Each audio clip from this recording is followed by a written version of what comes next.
শিশুকে চুমু দেওয়া, সুবহানাল্লাহ।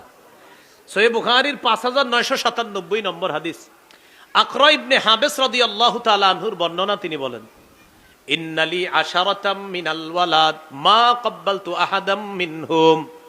নবীর এক সাহাবী নবীকে বলে, হুজুর আমার 10 জন সন্তান, আমি একজনকেও চুমা দেই না। আমার 10 জন সন্তান, আমি একজনকেও চুমু দেই না। নবীজি বলেন, কি বলো তুমি, তোমার ভিতরে দয়া মায়া নাই? মান লা ইয়ারহাম লা ইউরহাম, যে দয়া করে না তাকে আল্লাহর পক্ষ থেকে দয়া করা হয় না। তুমি যদি তোমার সন্তানকে চুমু না দাও, মায়া না করো, তোমাকে তো মায়া করা হবে না। শিশুকে চুমা দিবা, তোমার সন্তানকে তুমি আদর করবা, তাহলে আল্লাহ তোমাকে দয়া করবে, মায়া করবে। 25 নম্বর, খাবার যখন খাবেন শিশুকে অগ্রাধিকার দেওয়া। একটা ফল খাইতেছেন, একটা ভালো জিনিস খাইতেছেন, শিশুরে একটু দিয়ে নিবেন, পরে আপনি খাইবেন। ও যদি পুরাটা খায়ালায় খায়ালায়, ও যদি পুরাটা খেয়ে ফেলতে পারে খেয়ে ফেলুক, আপনারা দরকার নাই।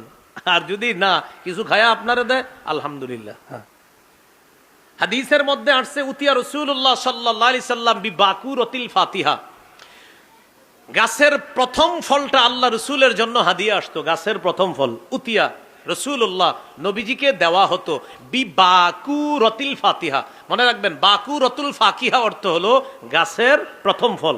বাকুরাতুল ফাতিহা মানে হলো গাছের প্রথম ফল, ফাকিহা মানে ফল। তো এখানে বিবাকুরাতিল ফাকিহা মানে গাছের প্রথম ফলটা নবীজির কাছে হাদিয়া আসতো, যেটা বর্তমানেও মাশাআল্লাহ অনেকে এগুলা পাঠিয়ে থাকে এতিমখানা, মাদ্রাসায়, ওলামায়ে হযরতদের কাছে অনেকে পাঠায়, মাশাআল্লাহ। এরকম নবী কি করতেন, ওই ফলটা নিয়ে দোয়া করতেন, আল্লাহ এই প্রথম ফলেও বরকত দেন, আর এই বাগানের শেষ ফলেও আপনি বরকত দিয়েন। এটা বলার পর